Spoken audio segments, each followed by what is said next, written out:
What's up, everyone, and welcome to Shared Save the Game Media's weekly gaming discussion podcast. I am your host, Kevin, and on today's episode, we're talking all about has Sony finally found their next studio to acquire?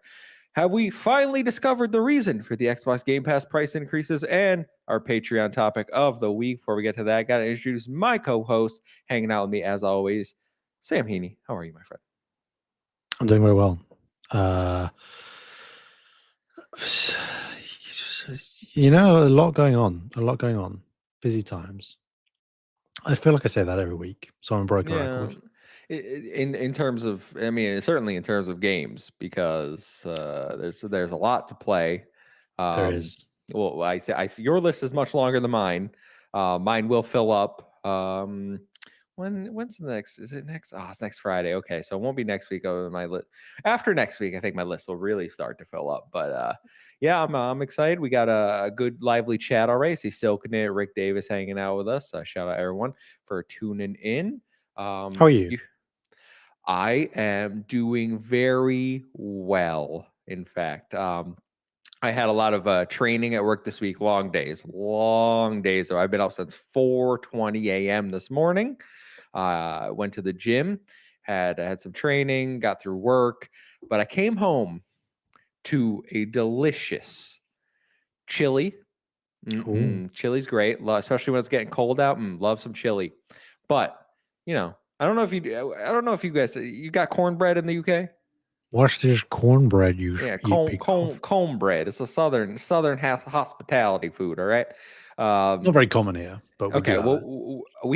Well, my fiance made pumpkin cornbread tonight, and it was so good. I wanted to eat the whole pan, and I was like, I shouldn't do this. I will be sick. But my lord, chili and cornbread, so good. I would never have thought to mix the two, but now that you say that, I can see how that would work quite well. Yeah, it's a very, very good combination, especially on these chilly days. So I'm looking forward. We got leftovers, so I'm gonna have it tomorrow for lunch. Oh man, yeah, perfect. I love the fall foods, the stews, chilies, those warm things. They make you feel all good inside. Wholesome, yeah. Yeah, exactly. They're very wholesome foods. Shout out Sam Hall hanging out with us as well. Why don't we jump into the show proper and not go into Foodcast, because this is Shared Save. We are live every Thursday at 7 p.m. Eastern time right here on youtube.com/Save the Game Media. If you can't catch us live, we post every Sunday morning on all your favorite audio platforms. While you're over there, please drop us any reviews you can. It does help us in those algorithms. If you want to support us further, get early audio access to all of our content and exclusive bonus content, head over to patreon.com/Save the Game Media. Choose a tier that's right for you, like our current supporters. So thank you to Sam Hall, Todd Oxtra, Alpaca Tom, Rick Davis, Silken It, Dave Harp, David Hotright, Lillian, Marcus O'Neill, Brendan Myers, aka The Winter Gamer, Nikolai Knight, Fabulous Brianna's mom, Brandon, and Black Wyver. Thank you all for your support. We appreciate each and every one of you. I see Rick Davis calling out apple pie. Love me some apple pie. Absolutely. Oh man, especially with fresh picked apples. I don't know, you people, you in England, all right, you ain't got no apple tree. You ain't got no apple trees, all right, but over here we got apple trees. We got pumpkin patches, all right. We do fall right here in New York, at least. I was going to say America, but typically the rest of the country does not have all of those things that we have here in New York. Sure. Yeah. Sam, you want to tell me what you've been playing this week? A fair number of things, as is typically the case with me. Something I can't speak about. So that's happening. But something I can finally speak about, Kev, is that we have a review live on the channel. We do. For the past week and a half, 2 weeks ish. Yeah, I would say roughly a week and a half, 2 weeks. Played Dreams of Another from Q Games. I encourage people to go and watch the review. I'm relatively proud of it, and I also think that you'll get just a smidge of a taste of the utter insanity that game is. Safe to say, I didn't like it very much at all, actually. I have listened and read a lot of other reviews on it, and I agree. I agree on some of the positives that people have pointed out, and it's obviously resonated with some people, and that's great. I love that, but it was. I hate to be like cruel, but probably one of the worst experiences playing a game I've ever had. Oof, that's rough. So, yeah, and like I say in the review, like a VR compatibility usually can salvage something like that. Hmm. And it like technically it did a little bit, but I played that for like the first 2-3 hours of my playthrough, and I had to stop. I couldn't do it. Yeah, I did So watch. not a lot of nice things to say about Dreams of Another, unfortunately, but I end the review saying that, games are art, and I'm glad that they committed Mhm. to this vision that they had and they put it out there, even if it didn't work for me. So, yeah, very much a Marmite thing, I think, but I think that Mm. people will land on the not liking side of the Marmite equation. Well, I did watch your full review, and it was a great review. I will say one of the Thank you. best ones on the channel. I think from a production standpoint, you put a lot of hard work into that. So I do echo. Everyone go check that out if you haven't. Obviously, this is the Pixel Junk Mhm. developers, which people are probably more familiar with that. As I think you point out, mixed reception on those games up and down in terms of quality, and it seems this is continuing that trend, sadly, where. Yeah, I know you were sweating to see, like, are you going to be an outlier on these? Because it's always one of those things, you're reviewing a game, you can't talk to people. Are you going to be the one that doesn't like it and everyone else loves it, or vice versa? And Have I I missed something that yeah, everybody yeah. else is gonna. I, I think from what I've seen, it's pretty unanimous that your thoughts are quite shared. So code was provided for review. Want to get that out there. Yes. Shout out to Q Games and the PR team over at Pirate PR for hooking us up with that.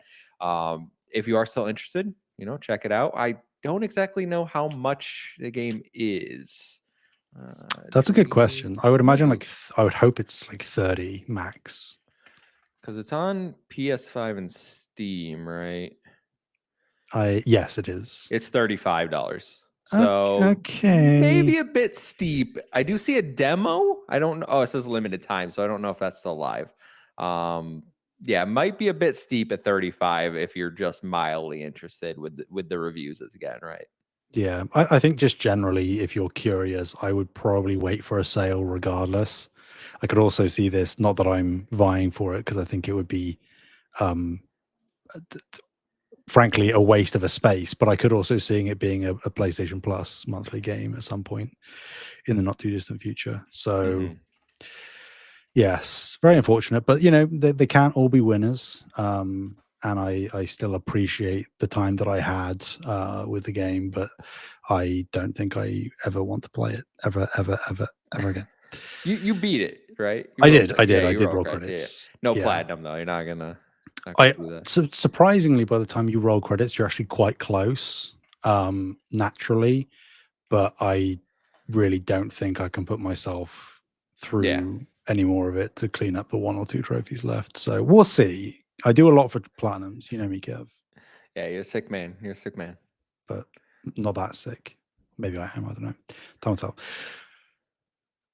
A couple of rattle off.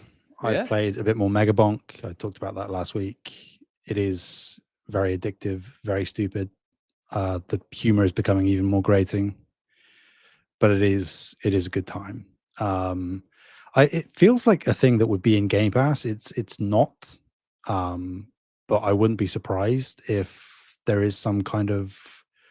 Is it even on consoles? That's Yeah, a I good thought it was question. a PC only game for It right could be like a now. PC Game Pass thing then, technically, I guess. That's true.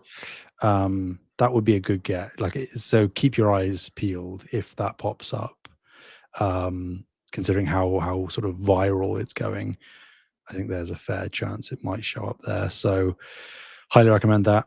Of course, goes without saying, I'm also very deep into Yote now.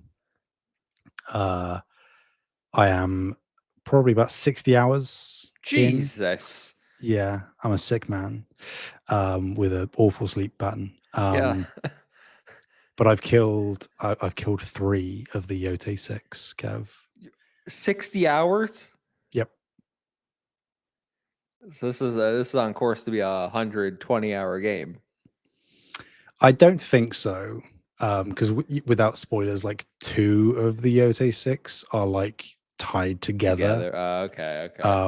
And what might make it worse, though, in terms of my progression to you, is that, again, very, very, very light spoilers, because it's within like the first 2 minutes of the game.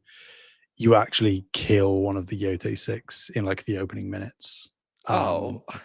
So I've technically only killed 2. Okay. All right. But I'm loving it still. I've done almost everything in the open world. This seems like there might be a final region that I haven't unlocked yet, but I'm not sure. It still feels like there's a fair number of things that I don't have. So we'll see. But yeah, thoroughly enjoying it, loving it. You know what's funny is I was at work today and I asked one of the supervisors. She's my old supervisor. I was asking her a question about work, and she responds to me. She goes, "Just completely unrelated. You playing Ghost of Yote?" And I go, "I'm Yes. not really my thing, but everyone I know is." And I go, "Why?" She's like, "Oh, I was thinking about picking it up. Is it good?" And I was like, "Everyone I know absolutely is loving it." And I was like, because I know she played Assassin's Creed Shadows, and I was like, "Did you play Tsushima?" And she was like, "Yeah, I didn't beat it. I didn't beat Assassin's Creed Shadows either." I was like, "All right, I don't know if maybe you should like hold off." And she's like, I'll stick to my farming games for right now, and we'll see." But I couldn't convince another sale, unfortunately. That's all right. It does. From what I'm hearing, it's doing quite well. So, we haven't got any like sales milestones announced Yeah, I yet. kind of expected them to announce something.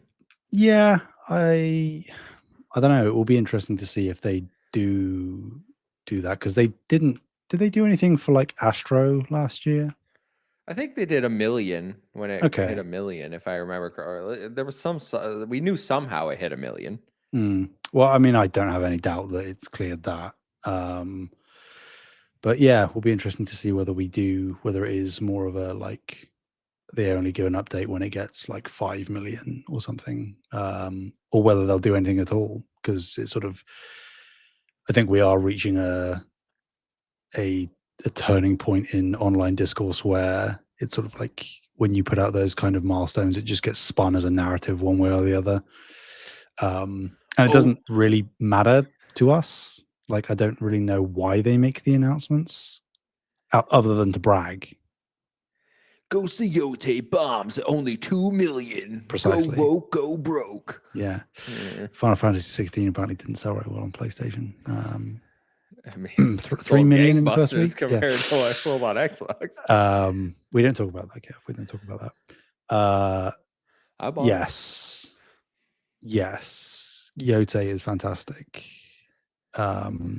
Be interesting to see how it wraps up, because if I have one complaint, and it's very minor, it's not going to sound too minor, but like, I feel there are a fair number of plot beats, not all of them, but some of them, that are quite predictable. But then when you're talking about like just a revenge story, you're like, okay, there's only so many directions you can go. So yeah, I will be interested to see if they do stick the landing, because I think that Tsushima's ending was a little bit contentious as well. So I don't know what they're going to do. I will say though, Kev, again, very, very, very light spoilers for like just things in the world of Yote. There are references to other Sucker Punch games. Ooh, like I think I saw something about this online. I think someone like screenshotted it and like said, "Don't tease me," but I didn't want to look at it because I didn't like. I mean, probably not gonna play it, but like I didn't want to get hurt in case it was something I cared about, you know? Yeah, I mean, there were, like, to be clear, like references to other Sucker Punch games in Tsushima as well. But they're a bit more numerous in Yote. and some of them are a bit more overt. I don't think they're teasing anything because it is like Yeah, just paying something to homage do. to every single one of their games, including Infamous. Yeah. Um, Alpaca Tom says, shout out to your Fire Lost in Random swag. yes, nice little Lost in Random hoodie. I love this hoodie.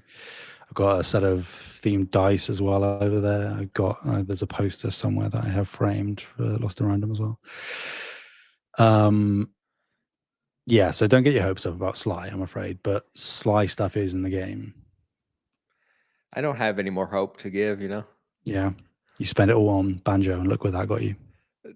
I genuinely can't believe that we, like, I felt so confident. If you would ask me 4 years ago, had felt so confident that Xbox like had heard people and like Banjo was coming, and now I'm just like, hey, they don't care. It's never happening. Doesn't seem like there's a chance in hell of it happening now. We'll see though. You know, stranger things have happened, but we're not in an era where strange things happen at Xbox. It's unfortunately very predictable. The other two things I've played, very minor, but I played today the demo for Skate Story, which Yeah, I came saw out. this got a announcement coming to PlayStation and Switch and PC, I think, in December. And I've Yep. heard the name Skate Story before, but in my mind I couldn't picture what the game is. It is a quite basic, at least from the demo. Although I guess that's kind of wrong because it does introduce a lot of different tricks that you can perform. It's like a skateboarding game, Okay. but it is very, very, very artistic aesthetically. It's Oh, got. this is not a Kevin game. It's not even really a me game because I'm not into skateboarding. But the vibes in the game are immaculate. I think the art direction and presentation is fantastic. And the thing that really has me interested is that the soundtrack is done by one of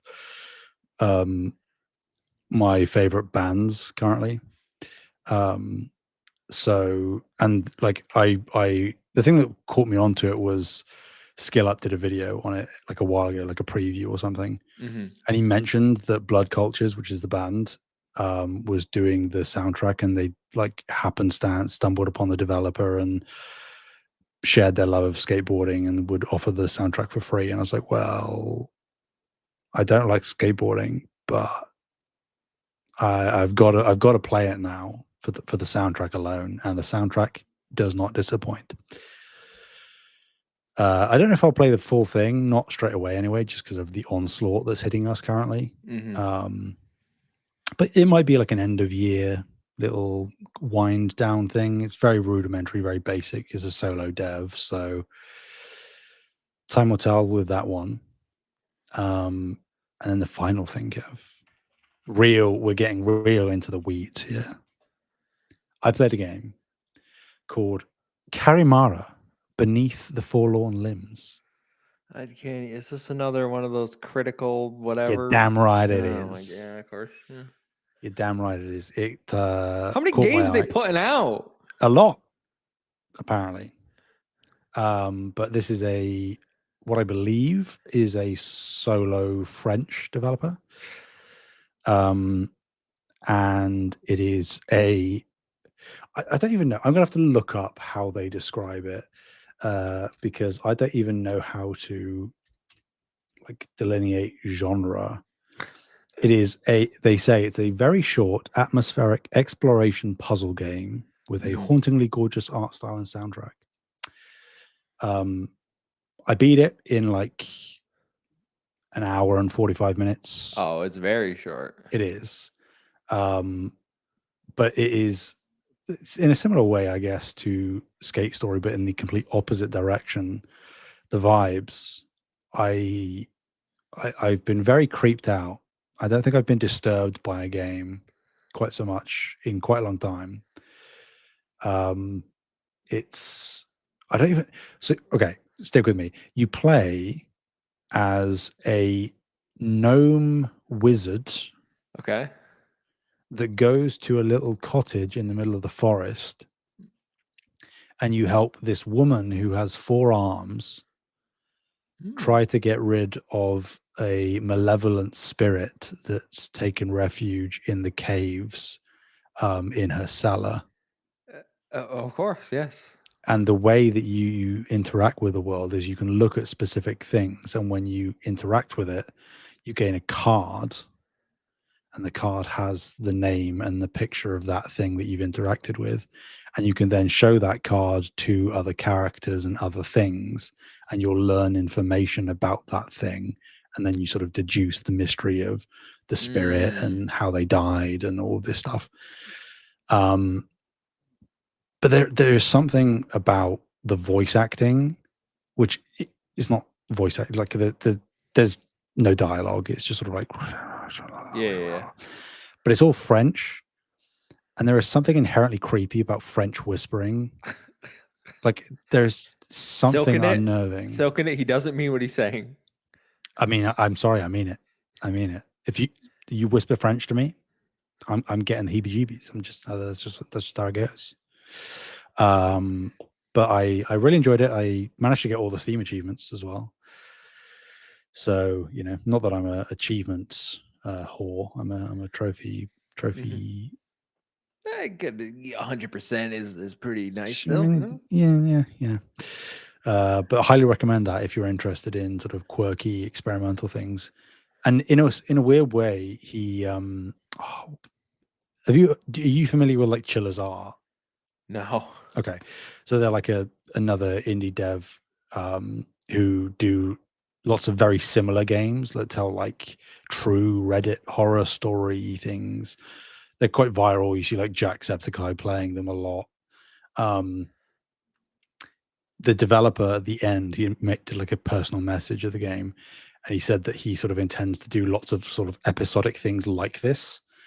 So I want to support it. So I've obviously bought it and played it, Mhm. and I'm interested in seeing what else he conjures up. Because again, if you can make it that creepy and sort of unsettling in that short span of time, I think the future's pretty bright for him. So my eyes are locked. Well, I'll look forward to whatever was it Critical Reflex. Is that the? Yes, I'll look forward to your next Critical Reflex game next week. I inevitably. assume they're putting out 52 games a year. So stay forward to that. Yeah, glad you're enjoying your gaming. Obviously, you have something else you can't talk about, and we have more coming just next week. The never-ending onslaught. Unlike you, I have been quite I've been quite busy with life and work, and I haven't had that much gaming time this week. I did finish Rise Son of Rome. Everyone clap, applaud, yay. Yeah. Um, I will say, kind of a lackluster ending. I don't remember like the final boss is like just walking down a hallway hitting QTs, and I'm just like, this isn't nearly as cool as the rest of the game. Like, this is pretty lackluster note Yeah, to you go mean out on. like pressing all the QTs during the rest Okay, of the but game? there were boss fights, and there were like cinema. There was cinema. Okay. Okay, so I finished that. Still like it. Horrible PC performance. I have played a little bit just because it came out today, and for some reason they did this weird thing where they released at a weird time, and then like you couldn't buy it on the app, you had to do it on the store. Ukulele. I jumped into that for a little bit, and so far, pretty positive impressions. Ooh, I think it's a big glow up from ukulele. that's such a relief. Obviously, it looks a lot better, like texture, fidelity wise. Like the game looks really good now. They've added a lot of quality of life features, seemingly from what from just my early impressions. Basically, all your moves are just like at the start, like you just have them now, Oh, which okay. allows like exploration to be better and like it's not as frustrating. The move sets feel better too. Like they don't feel as like I want to say in the like the PS4 version, they felt a little laggy, a little janky. Yeah. That's kind of removed. It feels a lot more modern, like a smooth in the movement. I'm pretty impressed so far with this remaster, remake, whatever they want to call it. I'm looking forward to going through it. I've got like, I don't know, 7 pages so far, so I'm Mm. really early and I'm in the first world still. But everything just looks great, and the fact that like I'm not limited to my move sets, I can just go and explore these worlds and kind of, because that's really what put me off is at a certain point I was just like, this game doesn't, certain boss fights were a pain in the original. They didn't work like mechanically very well just because of the jank. So I'm Yep. looking forward to redoing some of that and experiencing it in a better version, because I knew the potential was there, and now I think they finally realized it. Unfortunately, Hallelujah. I don't think it's selling very well. I think it had 100 players on Steam when I looked earlier. So yikes. Yeah. I mean, I get it, because it sort of feels like, in a weird way, they're like third go around with this game. So, like, I understand people might be a little bit sort of tapped out. Um, first impressions are often almost everything, if not everything. So, and not that originally ukulele was like bad by any means, but it was that sort of jank, like double A at best kind of feel. And I think Yeah, it there feels better is now.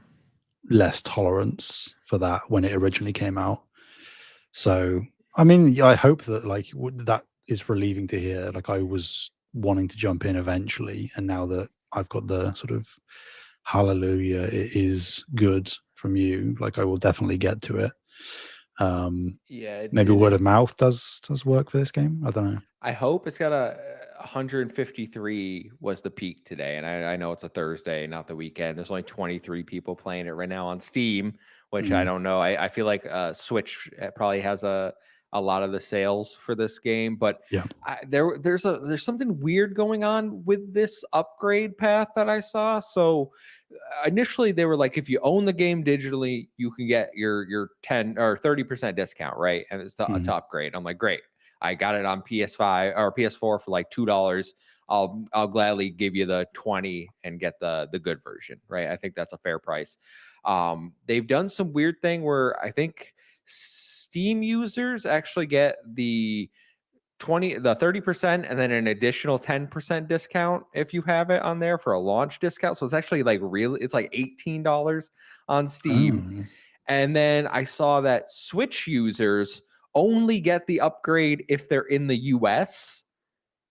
So if you have it on Switch in other countries, you don't get the discount price, which I think is really crappy. what?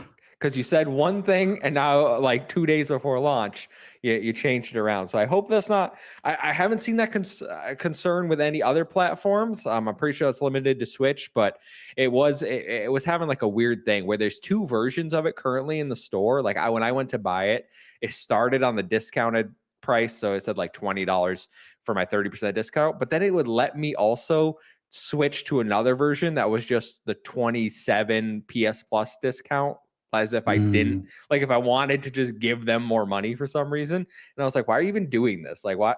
We figured out these upgrade paths so long ago.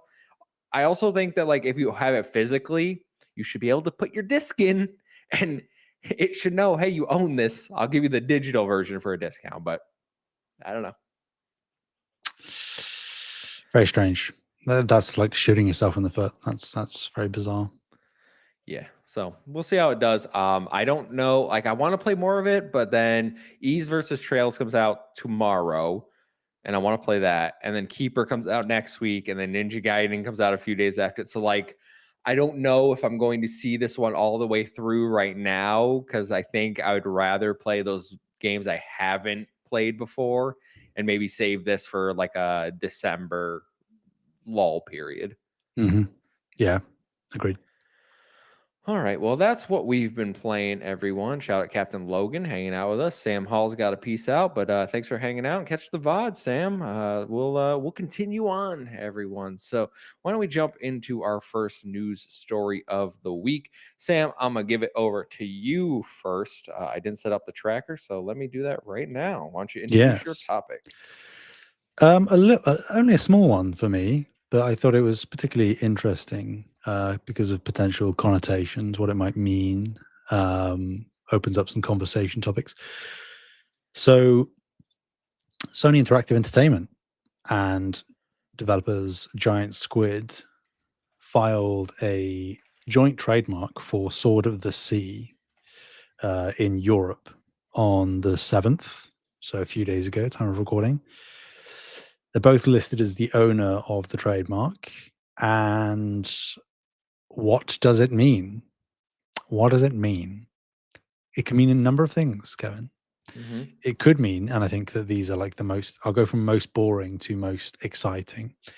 Most boring could just mean that, Giant Squid have been very transparent, saying that PlayStation really supported them, helped them get across the finish line.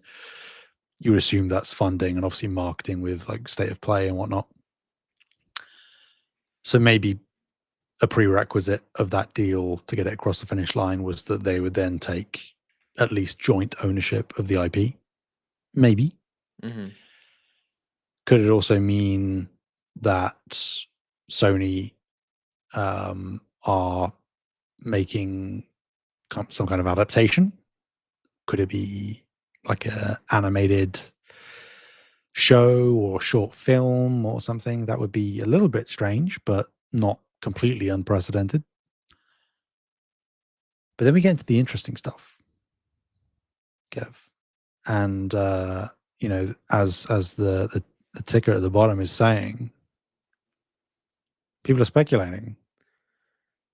Does this mean that PlayStation are potentially on the road to, if not actively, acquiring Giant Squid? Mm-hmm. It's a worthy question, I think. So just so because I'm less familiar with Giant Squid's game, like they did Abzu, the Pathless, and then Sword of the Sea. Are those their Yes. big ones? Have they done so? Giant Squid, did they come from the people that did Journey and Flow? Like, are they like a spin-off of that? Yes. So the lead creative, shall we say, behind Journey. Obviously, they were originally at That Game Company when they Mm-hmm. did Journey and Flow and Flower and those games. And then he sort of spun off. And it's my understanding that a not insignificant number, but not the totality of That Game Company, eventually sort of drifted over with him to form Giant Squid. So it is a large majority, Okay. the same team. Okay. So that my first thought is Sony likes acquiring studios they have a long-standing relationship with or Mhm. creators they have a long-standing relationship with, which I think would meet the criteria for this acquisition if it is an acquisition. That's my first thought is that this seems like a pretty cheap acquisition. Yep. It kind of fills a hole that Sony has had this generation with a internal indie-ish studio after they shuttered Pixel Opus, right? I think this is kind of in the same realm as that. So I could see this being an acquisition. I think the trademark lends a lot of credibility to that. We've seen obviously their acquisitions leaked time and time again, right? Like Blue Point, we knew for months before it actually happened. I just think there's a lot of reason to think that could be what this is. My other thought was this is a investment in the studio. Mhm. We've seen Sony more than willing to invest in a lot of. I mean, Kawa, right, is probably their latest one where they're going heavy in their acquiring, not fully acquiring, but basically acquiring studios and really getting their investment in for teams that they believe in. So it could be something along those lines. But I'm curious. Do you like? Is this too small of an acquisition for Sony to think it's worth doing? Well, that's the question because it is Giant Squid's. If you had asked me what developers make sense that Sony could acquire, Giant Squid would be on the list. It wouldn't have been first because I still think, despite the fact that it's not happening, Arrowhead obviously would make the most sense currently, but that's not happening. Um, and Giant Squid would be there because again, the relationship has been standing for a while, obviously with Journey all the way back with that game company, but same people. Um, and they even did some stuff with Pathless and obviously now definitely Sword of the Sea. Mm-hmm. But it is small fry. Um, and that would theoretically go against PlayStation's ethos as we currently understand it to be. But we have seen a lot of shifts in PlayStation strategy um, since the new leadership took their positions. I mean, what was it? A week or two ago, there was that article from the Asian news. Gamatsu? No, Famitsu. Nikkei, Oh, is it Yeah, Nikkei. Nikkei? Yeah, the Stellar Blade developers. Is that what you're talking about? No, no, no, No? no, no. I think there is a news site Has a called news site called that Nick too? Nikkei. Am I wrong? I might be wrong. That's a mobile game. Got it. Nikkei got us a victory. It's a mobile game. Let me see. Let me I'm not see. sure. I News want to double site. check. I can't find anything except this mobile game. I do have it. Nikkei Asia. Really, I've never even heard of this. Um, yeah, there was an article that said that Sony is aiming to become, quote, a entertainment trading house set up. The company is set to step up its efforts to acquire intellectual property. Mm. So that would align with this. But then the question becomes to me, why would you acquire Sword of the Sea? Because unless your ethos is to just acquire everything IP wise that is associated with you, which seems overkill, Sword of the Sea isn't really an IP that I think you can do much with. Yeah, it's not a, oh my god, I can't believe they have, like, I can't wait for Sword of the Sea 2, right? Like Yeah. I don't think it has franchise potential. And even It's a good adaptation, it's like, game, right? But like, yeah. And people are saying like maybe they are going to do some transmedia stuff with it, but it's also, I don't think it fits there either. Because you could do a short film, but like Sony's not going to be interested in doing a Sword of the Sea short film. And maybe they are. Maybe I'm wrong, but that would be even more bizarre than any of the other options that I'm posing. Um, so like, I don't think it would be an acquisition. And of course, like to be clear, I remain consistent. I'm against consolidation and acquisitions in general. yeah, I see Rick Davis saying the same thing in the chat. Exactly, but I also acknowledge that we are in a capitalistic society and consolidation is going to happen. So if it's going to happen, if it has to happen, I would prefer it to be on a smaller scale like this than bigger consolidative efforts that really are sort of like shaking to the foundations of the industry.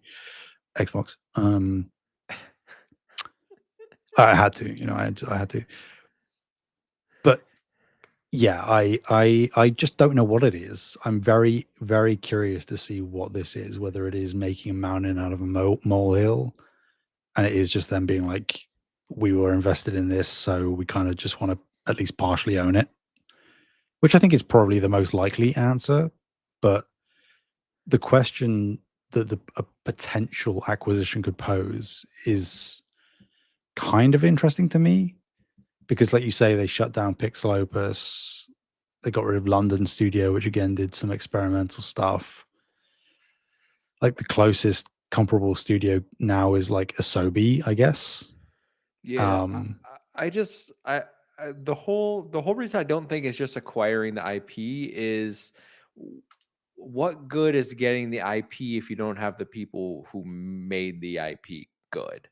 Especially for a team this small, where I can't imagine it's that expensive to get the whole team as opposed to specifically just getting this IP, where again, not a well-known IP, not a franchise, like it's cheap on all fronts. So why not take the creatives, the talent that made the game good, as opposed to just taking the name like that I can't compute there, especially Sony's mantra this generation has been big investments, big returns. They've been less focused on doing those smaller games for smaller returns. I mean, that's the whole reason we saw Pixel Opus get shuttered, right? Because Mhm. they were working on something small. They did Concrete Genie, obviously, like that was last generation, and that didn't set the world alight. But that's the style of game that they've moved away from this generation. Yeah. And like, say what you will about Sony and, acquiring teams like Firewalk, but even Firewalk had like a lot of, again, talented developers with a lot of lineage. All They sort right. of have an eye for talent above all else, really. And, none of Giant Squid's games have been like selling gangbusters, but they've all reviewed well. And, they are consistently technically making new IP. So if they were to acquire them, it would be, I think, probably still a worthwhile investment because I imagine, like you said, they could get them really quite cheap. If they were at risk of like shuttering whilst making Sword of the Sea, like they are in not rock bottom necessarily, but like close to rock bottom where they have to be saved. And that's exactly when Xbox did its acquisitions. Do we Teams know that how were like about well? to go under. Do we know how well Sword of the Sea is sold? Haven't got a clue. Let's look. Sword of the Sea sales figures. Uh, this can't be right. Total sales over 5,000 in total sales. I cannot. I think that's this. Is this AI telling me this? Where are we getting this from? Yeah, I Game mean, sensor. I don't know what that is. obviously launching on PlayStation Plus would have dampened some sales, I'm sure. I just find it hard to believe it'd be that low. Yeah. I mean, and if it is, then I don't know. But if you are trying to shore up talent and IP, and you're trying to do it in a very cost-effective way comparative to something like Bungie or Firewalk even, like, not saying that Astrobot was a turning point, but it obviously selling very well for its budget, winning game of the year. And even you look at something this year like Yote, with a comparably to other first party studios, much smaller budget that will I find inevitably that be so hard to believe incredibly looking profitable. at it. You know. So do I. So do I. But that's what it is. I don't know how that's happened, but they pulled it off. So maybe there is like an internal ideation at PlayStation that's like not necessarily we're going to deviate away from all of the big, AAA blockbuster stuff because obviously they're not going to do that. But maybe we do pivot back even marginally towards the PS1, PS2 era, where we do have a team that is costing us maybe like what 5-10 million a year to run, and they churn out just new IP, experimental games that we can sell or put into put into PlayStation Plus. Mm-hmm. Not that I'm advocating for that because I prefer them to just sell the games. Yeah, if they were acquired, would their games go into? When was the last? I don't think so. Destruction All Stars, was that the last like first party game that launched into PS Plus? Well, I mean, Lucid wasn't a first party team, but it was Well, it's still their game though, right? Like it's a Ninja Gaiden 4 situation where it's like second party, I guess, but we don't use that term. Yeah, I guess so. I guess I can't think of anything after that would qualify. I don't think they would, because I still just think that even if they know that it's not going to sell as well comparative to God of War, then they would still just be like, it will make what it makes. And because of the lower budget and the lower cost of upkeep for the team, it would, again, like Astrobot, be very easy for it to hopefully make its budget back.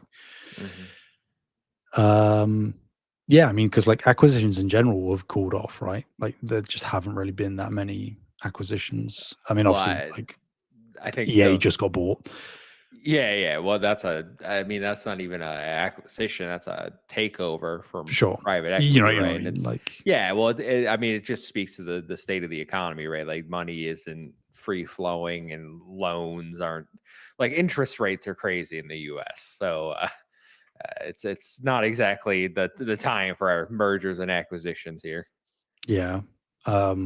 So I don't know. It's very out of left field. Like you don't really see this happening. So again, I'm just intrigued as to what it will mean. It probably is going to be a nothing burger, but I wouldn't be against it if it wasn't a nothing burger. If it's something, I suspect we'll hear about it relatively soon, like in the next couple weeks. Particularly because this sort of got traction and got noticed, you know. Hmm. Um, yeah, I mean, do you actually think it's going to be something relatively major, or do you think it is? It's hard for me to say. I can't remember the last time they just trademarked some other studio's IP though. Like that's the only thing leading me Especially to post-launch. yeah, that's the only thing leading me to think that like this is like until Dawn may like Mm, that's not a first party team, but they own the trademark, right? But even then, like they did that before the game came out. Like that was yeah. their IP. So it's just a weird situation, which leads me to believe that there is something there, whether it's acquisition or investment. But I am very much I guess what we'll see in the next couple of weeks if it turns into anything. Yep. Yep. I would love to see them. Like as much as I'm against consolidation and acquisitions and whatnot, it would be heartening to me because if that did happen, it would mean at least some kind of, as I was saying, like reversion back to being a little bit more experimental and not minding about making small games again. And I think that, you know, that is a problem that has not only plagued Sony, obviously, but like plagued the industry as well. So if Sony are willing to make an investment in acquiring a team like that of that scale that make the games that they do Hmm. after everything that's happened, after Concord failing, after, you know, Tango getting shut down from by Microsoft and all this, if they're looking at all of that and going, actually, no, we where we are now, we do want to invest in that. That would be, I think, a positive sign of potential things to come. Can I just tell you how happy I'll be when we're watching whatever showcase it is and we see just Crafton then Tango Gameworks pop up? Like, Hmm. I don't even care. I don't even care. I just want to see what they're gonna do next, whether it's Hi-Fi Rush 2 or something new. Yep. Why don't we jump into my topic for the week? And it's a follow up from last week's discussion on Xbox Game Pass because we got a little more information, potentially what caused or one of the causes of the price increase. So last week we discussed in depth the 50% increase to Xbox Game Pass Ultimate. Since then, the picture has become a little clearer as to why this may have happened.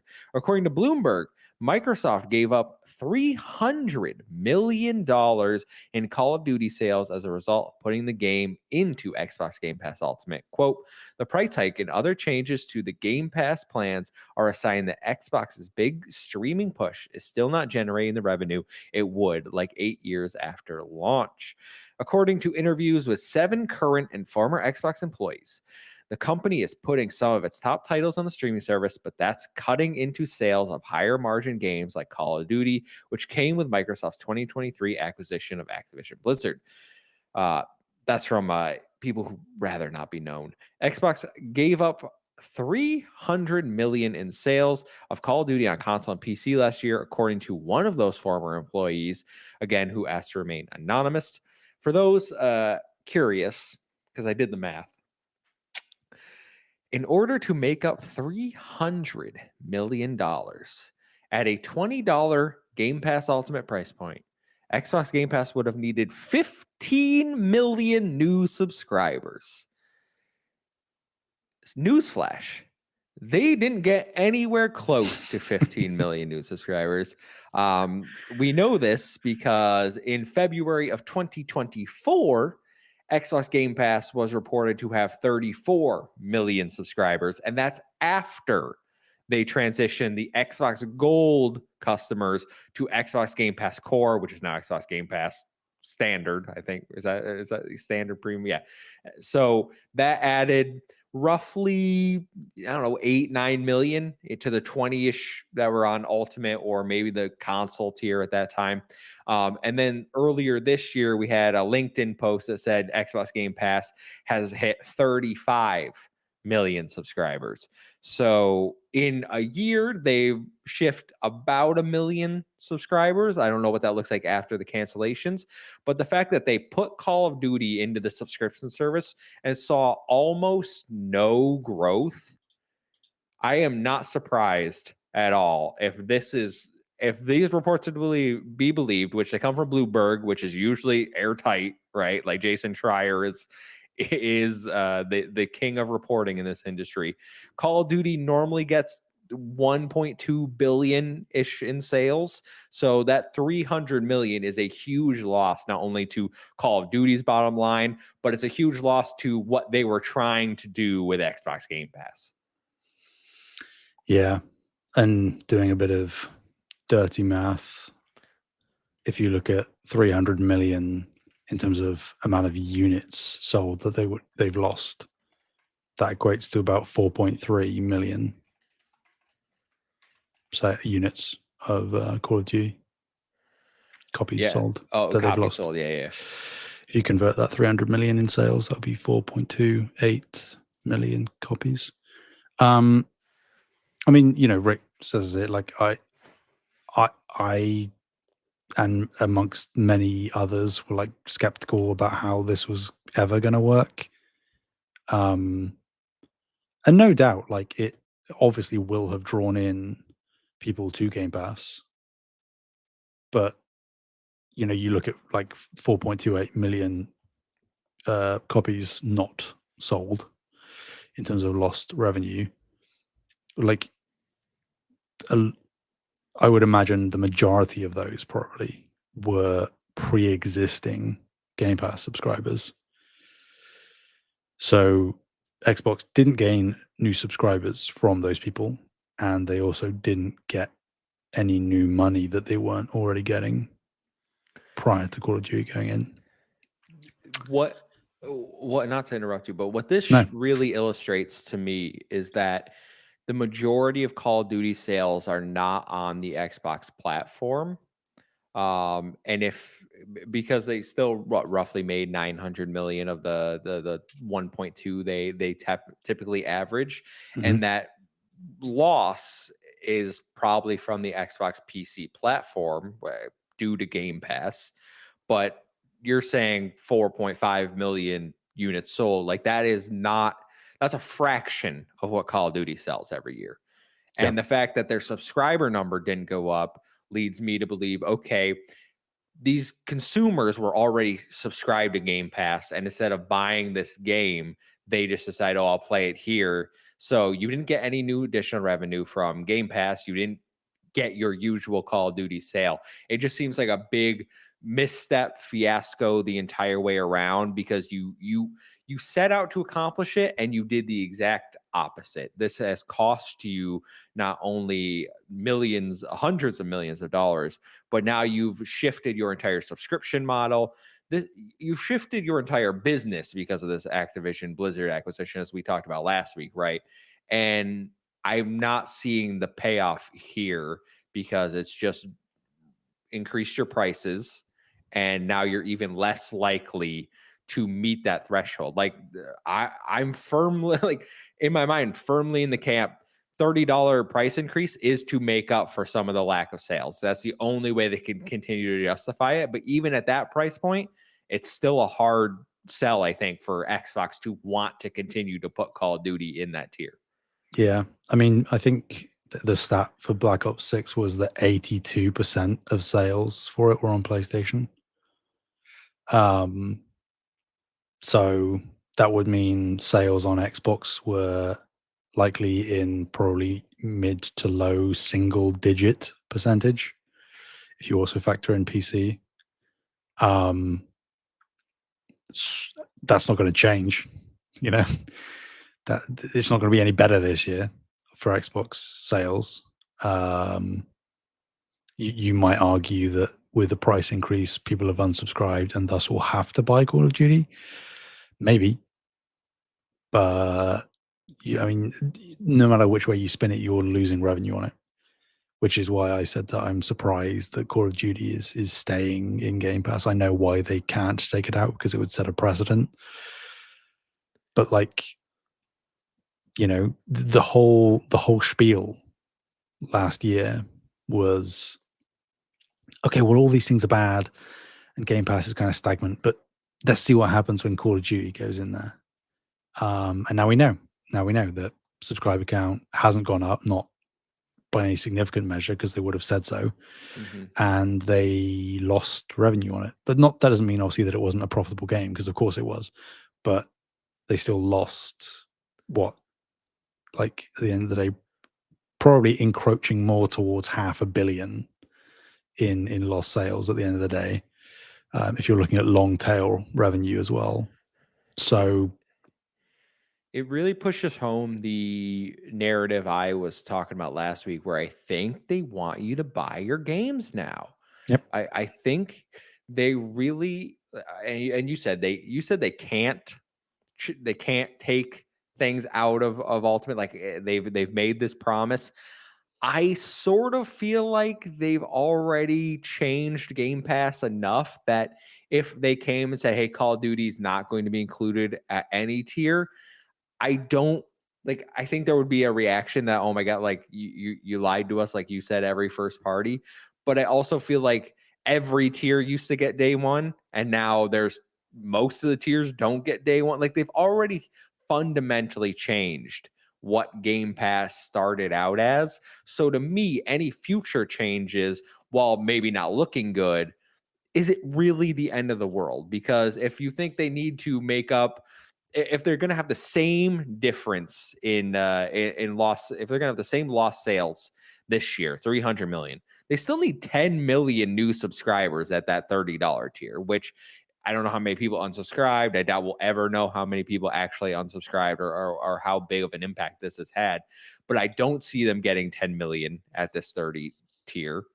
I also don't see them getting 10 million of those potential Game Pass users to buy the game. Like, I think there was a lot of engagement because of Game Pass, but it just sort of goes back to, would you rather have a Game Pass sub at $30, or would you would it rather have the game sold at $70? You make more money on the $70 one than you do the $30 one, but they've put themselves in this position where they have to take the loss, even though they want the money.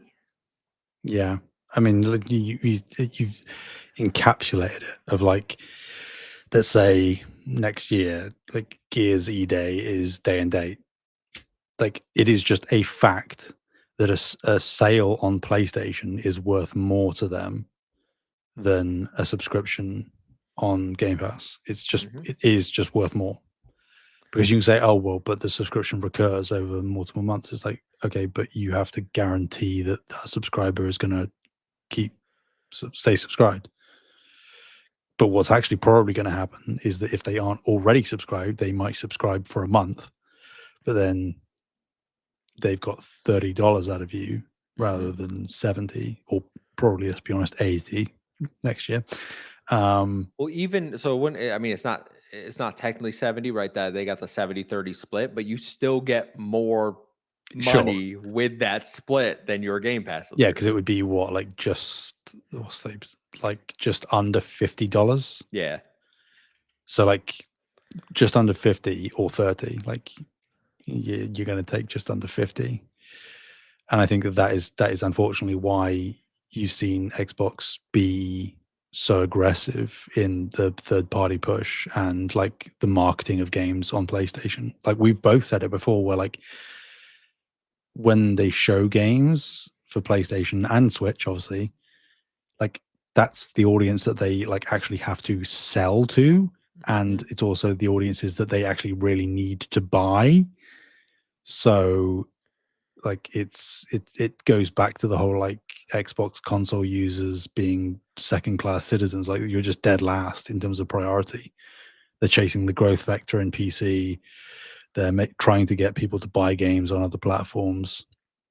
And Well, then, console what gamers, they're paying the most for Game Pass.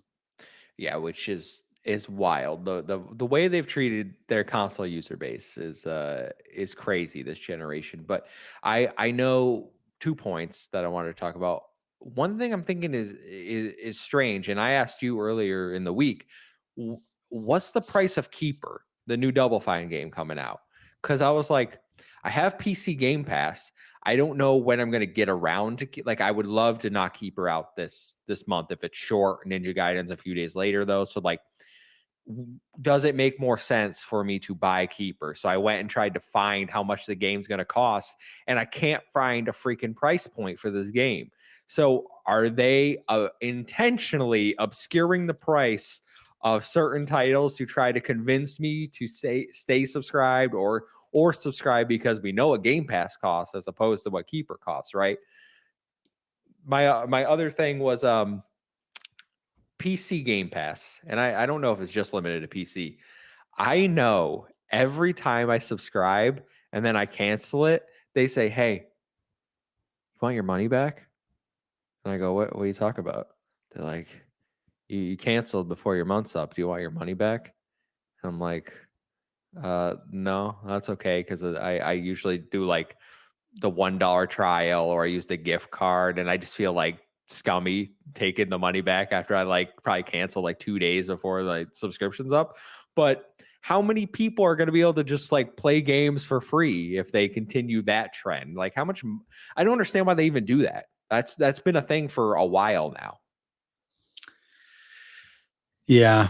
I mean, I think I saw somewhere, like, it might have been an Xbox Wire post or something, that I think I saw Keeper was 30, which is what we sort of speculated it was probably going to top out at. I might be wrong there. I was thinking 40 for some reason. Yeah, I guess that could also make sense. I feel like I saw that. I might be delusional. It's been a long week. Yeah, I mean, I guess that's the sort of questions that they kind of want you asking, like, because either way, it's a win for them whether you subscribe or whether you buy the game. But it just sort of seems antithetical that they are still pushing Game Pass so hard in terms of like their messaging, but it seems to be the thing that they almost want you to do the least. Um, in like looking back at Call of Duty, like the gamut that they ran was that, okay, obviously the projections would be like, we're going to lose some revenue, obviously, and we might gain some subscribers, fine. Mm-hmm. But the gamut is that not only do you stay subscribed to Game Pass, but then once you have the easier access, the avenue into Call of Duty through Game Pass, you then spend money on microtransactions and skins.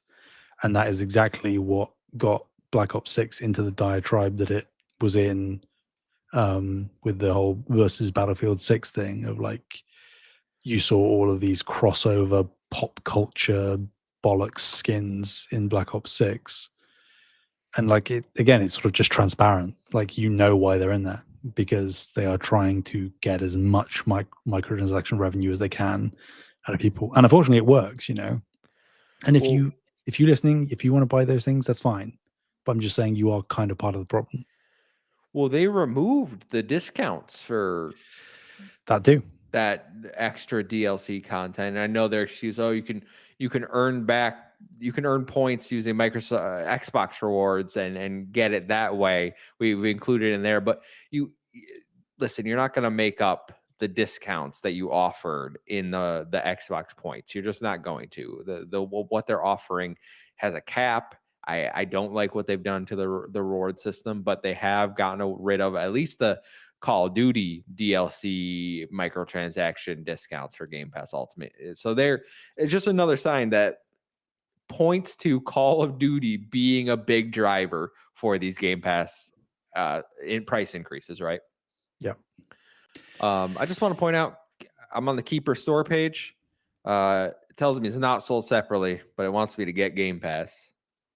And then I do like this down at the bottom. It tells you what subscriptions that they're coming to. That's a good new feature. I'll give them credit for that. I'm so scared, man. I'm so scared. I just wanna know how much it costs. Yeah, I mean, I've just gone on to Xbox Wire, and it doesn't seem like there's anything. No, I can't find any price. So I guess I'm going completely insane. But I mean, you would assume it is probably in that $30 to $40. I imagine, but again, would I rather just buy it for $30 than subscribe? Like, especially if I have PC, so I could get it for a lot cheaper than that. But if I was a console user, I could own it forever for the cost of if that was the only game you were going to play this month, which luckily it isn't, because I think this month is actually quite strong for Game Pass drops. You know, Ninja Gaiden 4, Outer Worlds 2. I think they need to have compelling months constantly to make people feel like it's worth it. Yeah, which I mean, just in general, you don't expect really Xbox can deliver on that. And you know, this year has undoubtedly been probably the best Game Pass year they've had, but I think that is primarily an anomaly, not in the fact that Xbox actually intentionally orchestrated all of it. You know, because a lot of the big games, obviously, one weren't exclusive, which isn't a be all and end all by any means. But you even look at things like Blueprints, like that was also on PlayStation Plus day one. Mm-hmm. So I think that it was just teams that happened to have great games were looking to make deals rather than Xbox necessarily being like, we're going to line up all of these things in a row, you know, over several months. So you're just constantly playing new stuff. It just so happens that they have so many internal teams now and so many projects in the oven that they can very conveniently time those to slot in the gaps between those deals that they make. So it sort of gives, I mean, it's not an illusion because it is a reality, but like, I think that is something that Xbox could try to do. And I think 2026 is looking to be, if everything arrives as it's supposed to and is good, I think we could be set for another one. But, you know, you look at Call of Duty, they lose 300 million on Black Ops 6, which is, by all intents and purposes, a very well-reviewed game. Apparently the highest engagement Black Ops or Call of Duty that they've ever had. They lost that money on it. Obviously, they still made tons of profit, no doubt. Sold plenty of copies, one of the best-selling games of the year. That will always be the case.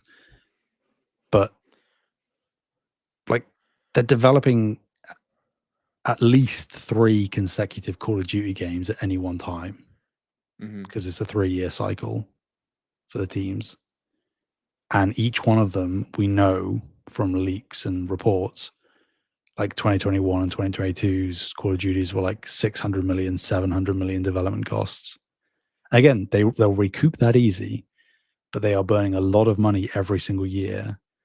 And the more that they do that, either internally with the games that they're making, like all the banger first-party games, Horizon 6, E-Day, Fable, Halo, etc., probably other surprises that we don't know about yet for next year as well, alongside all the Game Pass deals for big games of different shapes and sizes. Yeah, I was gonna say big games might be the asterisk there, right? Because I see a lot of people, they're touting 75 day one titles for 2026, right? But like 55 of them are going to be like no-name Supermarket indies. Simulator and stuff like, because that is the majority of day one titles are games, a lot of simulator games this year for sure. But like everyone points to Expedition 33 and Blueprints and Avowed, and I'm like, guys, those are really the exception to the day one and not the rule, because when a game hits day one on Game Pass and it's great,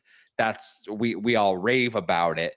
But the fact that there's so many day ones that come that like there are a dozen others just swept under the rug. Exactly. There's so many that no one cares about. That's just like, 75 doesn't mean anything when so many of them are just going to be that they're on the service, but you're probably never going to touch them because they are low quality or low, just not the games you were looking to play. I know this one has a lot. Again, Keeper, Ninja Gaiden 4. I think Ball Pit is coming Mhm. from Devolver as well. So like they're getting some quality there, but also again, you have things like firefighting simulator, supermarket simulator, like things that most people aren't gonna be drawn to. But I just think it's a little we need to put things in context when they say things like that. And I hope that they can I hope they come with larger titles, but I don't see that happening due to budgeting for Game Pass, budgeting for their development studios, Call of Duty. Like they probably don't have the resources to go out and get major third party titles, nor do third party titles want to be in the service because they want those sales. Like you're not going to see Grand Theft Auto, you're not going to see Capcom put like Pragmata and like their new games coming out next year. Like Onimusha's not going to go into the service, I imagine. Like they these things just don't happen. Yeah.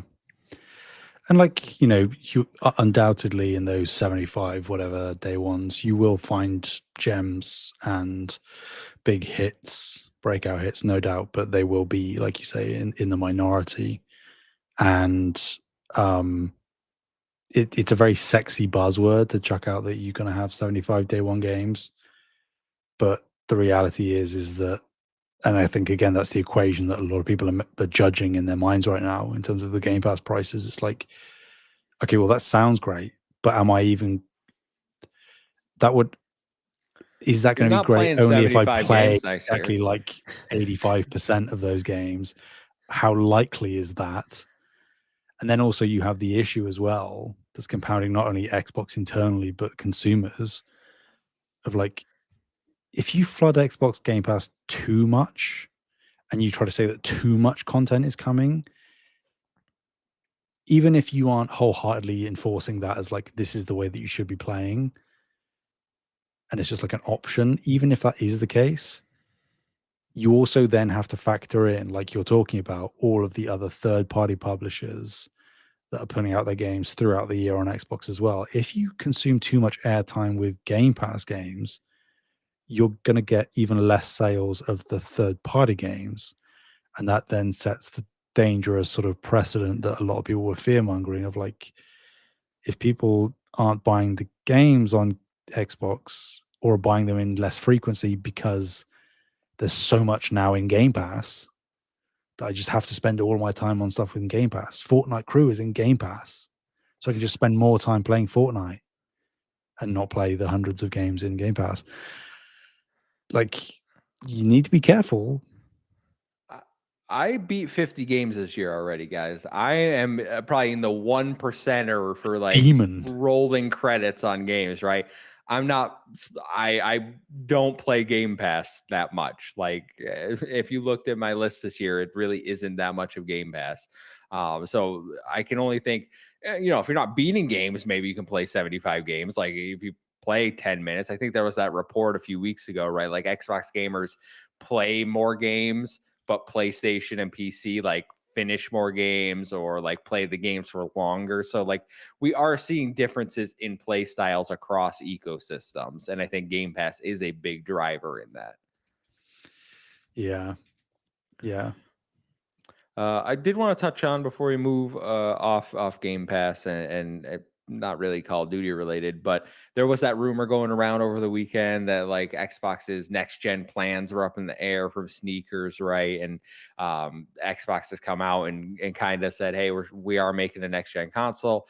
I've put online, kind of a snarky response like, "Oh, it's just these 4 games.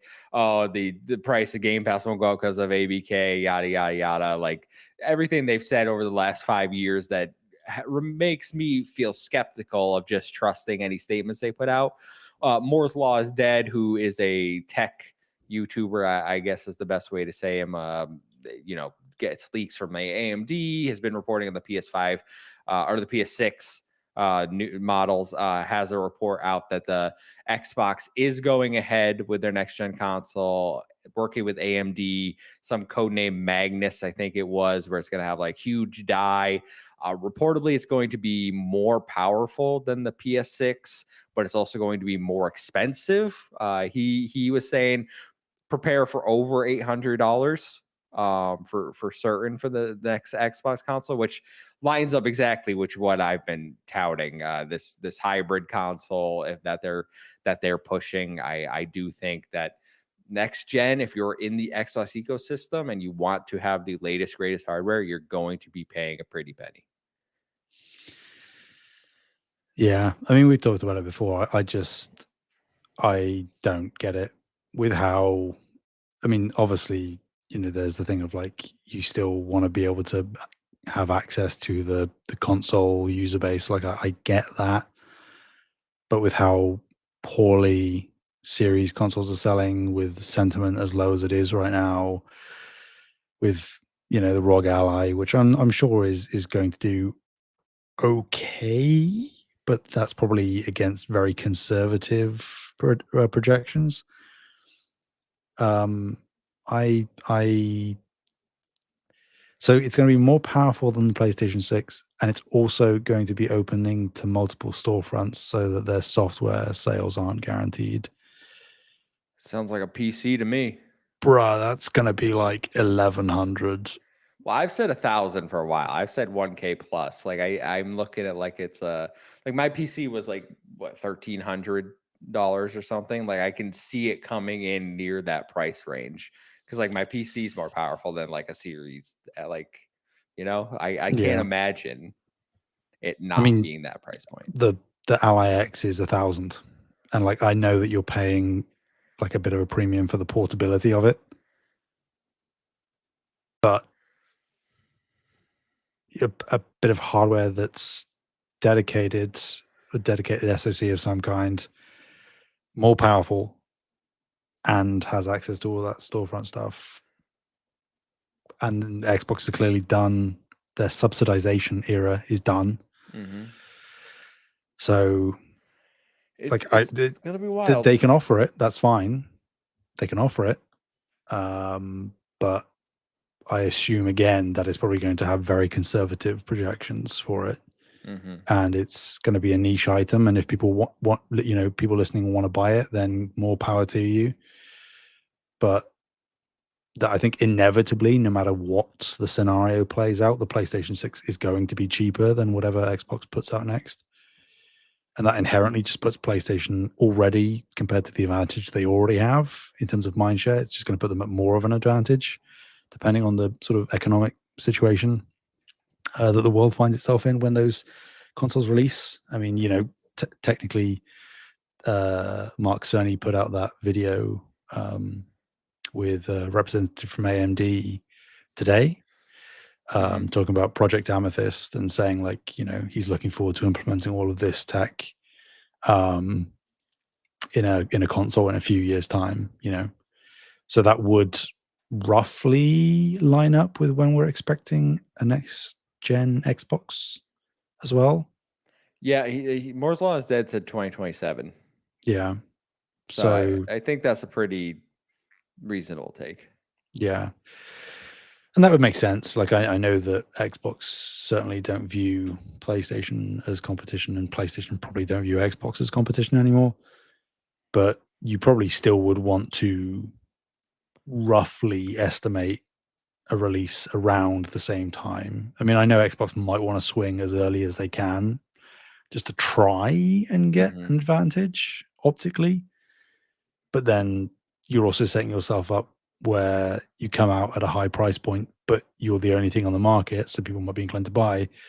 But then 6 months later, PlayStation 6 is like, hey, we're coming out and we're like $400 less expensive.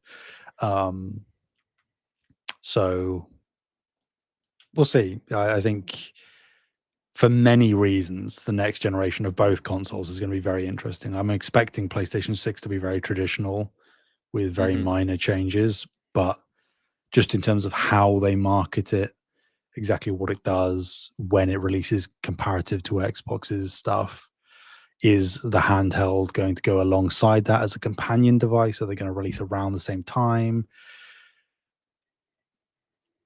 a lot of moving parts are happening right now.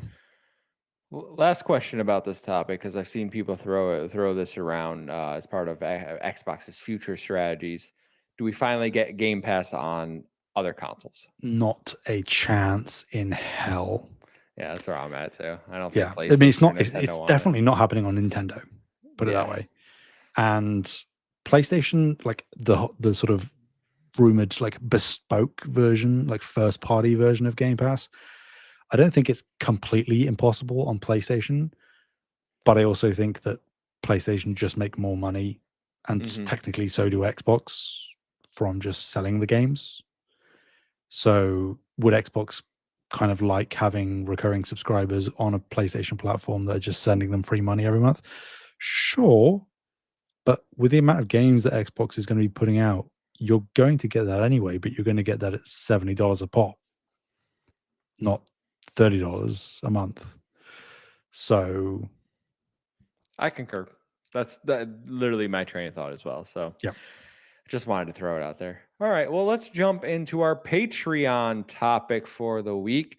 Everyone, if you want to submit your Patreon topic, you can join our Patreon, patreon.com/save the game media. $1 a month. You can submit every single week, potentially get your topic as the third topic.